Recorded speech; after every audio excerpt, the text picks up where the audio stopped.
Guys, what's up? It is Doug, and I'm here kicking off the 2023 season with a very special video. Today, I'm not actually doing a review as normal. There are plenty of those coming, don't worry. I'm actually going to introduce my own product, something that I've been working on for years, and I'm very happy to announce today. The Village Scene Setter line of Village backgrounds. You know, when I started the Spooky Villages channel years ago, I actually realized pretty quickly that setting the buildings in front of just like a wall or something did not look very good. And not only was it like that on camera, but when you actually display the village pieces, it's kind of boring when you have nothing really behind them, right? So pretty quickly I realized I needed a village backdrop. And what I had been using for years, there have been various products I've tried, things I've cobbled together from like wallpaper that I've mounted on different like hardboard, various types of things. I've always wanted though the perfect sized freestanding village background that matched the theme of my villages.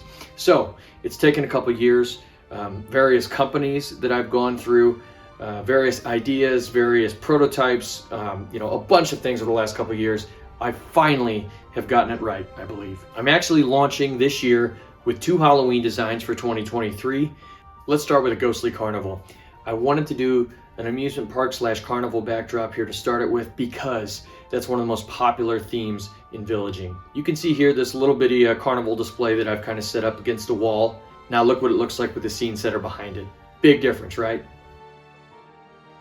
And for the other Halloween offering for this year, I wanted to do something that was a little more general, you know, that didn't limit you just like maybe a carnival would. And so I have the Foggy Graveyard.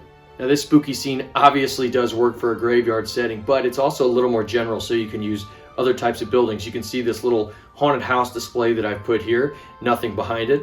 And here it is with a graveyard scene behind it. Again, big difference. You can see here this is a fold-out design. It's for easy storage, and the way it folds actually is so it can be freestanding. You don't have to mount this on a wall. You don't have to mount this on anything hard behind it, like you know, like wallpaper or a tapestry or something like that. Putting it on a solid backboard, it already comes like that. The material that we're using here is a form of gatorboard, and it has a back finish that's black. And the front of it is a special vinyl that's matte.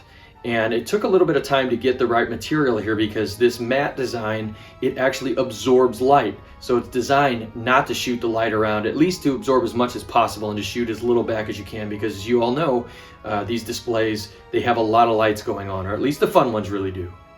Dimensions are right around 48 inches wide when fully folded out, by around 19.5 inches tall. This fits some of the bigger buildings out there, you know, as far as the height goes, and also width. You can fully fit the Lemax 3-pack of platforms that you can get in Michael stores and other online retailers. It's very popular during the holidays or Halloween. I've also found that around a 48-inch table size is pretty good for a singular village display.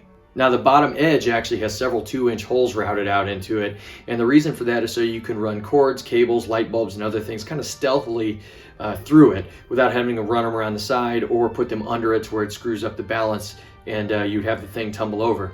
Now that 2-inch size is important.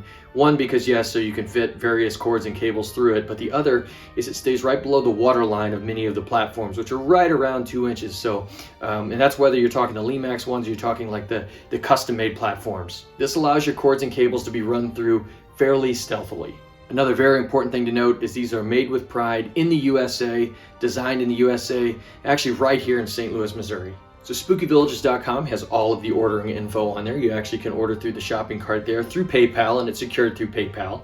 I can tell you that I'm going to do at least 25 of each of these designs.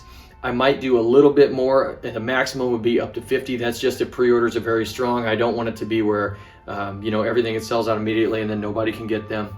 But I can tell you the maximum I'm doing of each is 50. I'm only going to do these 2 designs this year on this initial run. Pre-orders are going to be up for 2 weeks. I'm going to see how much, to order based the quantity on that, because I'm kind of shooting in the dark a little bit here to see, what is really the demand for this. But I can tell you, I'm going to be actually hand numbering them as they come off the line there. So you're going to get a numbered one. There's going to be either 25 up to 50, not exactly sure, but it is going to be very limited. For the longest time, people have commented asking about, village backgrounds, and this is me trying to help out. This has been a passion project of mine. I'm very excited to announce this. I think that the village enthusiasts, those of you out there who get one of these, are going to really, really enjoy it. This is a product designed by village enthusiasts for the village enthusiasts out there. So thank you all very much for the support, and thank you to my Patreon supporters, especially as you're helping to get this off the ground. So again, thank you very much. Looking forward to an awesome season.